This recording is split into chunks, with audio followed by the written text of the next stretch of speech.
सतर्क न्यूजचा मोठा इम्पॅक्ट आणि सतर्क न्यूजच्या वतीने आगीत भस्म झालेल्या कुटुंबाची पोहोचली शासनापर्यंत आर्तहाक आणि खडबडून जागे होऊन नाडोडी येथील या आगीत भस्म झालेल्या जीवनोपयोगी आणि संसारोपयोगी वस्तूंच्या झालेल्या नुकसानीची पाहणी करण्यासाठी स्वतः पालकमंत्र्यांची धाव।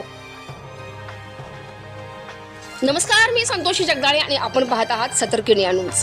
सतर्क न्यूजचा मोठा इम्पॅक्ट झाला आहे आणि सतर्क न्यूजच्या माध्यमातून पाटण तालुक्यातील नाडोली येथील मंगे कुटुंबियांनी शासनाला मदतीची मारलेली हाक आज शासनापर्यंत पोहोचलेली आहे आणि शासनाने खडबडून जागे होऊन आगीत भस्म झालेल्या संसारोपयोगी जीवनोपयोगी कुटुंबाच्या मदतीला स्वतः पालकमंत्री नामदार शंभूराज देसाई साहेब घटनास्थळी हजर झाले। अगदी 24 तास व्हायच्या आतच काल स्वतः पालकमंत्री नामदार शंभूराज देसाई यांनी घटनास्थळी जाऊन चौकशी केलेली आहे, भेट दिली आहे आणि या कुटुंबाला शासनाकडून मदत करण्याचे आवाहन देखील केले आहे। सर्वसामान्य जनतेचे प्रश्न मांडणाऱ्या सतर्क न्यूजच्या बातमीची सातारा जिल्ह्याचे पालकमंत्री शंभूराज देसाई यांनी तातडीने दखल घेतली आहे। आगीच्या भीषण दुर्घटनेत सर्वस्व गमावलेल्या घरमालकांच्या सांत्वनासाठी आणि मदतीसाठी स्वतः पालकमंत्री नामदार शंभूराज देसाई स्वतः त्यांच्या दारात पोहोचले आहे आणि खरोखरच म्हणावं लागेल की सतर्क न्यूज जनतेचा आवाज एका बातमीमुळे थेट पालकमंत्र्यांना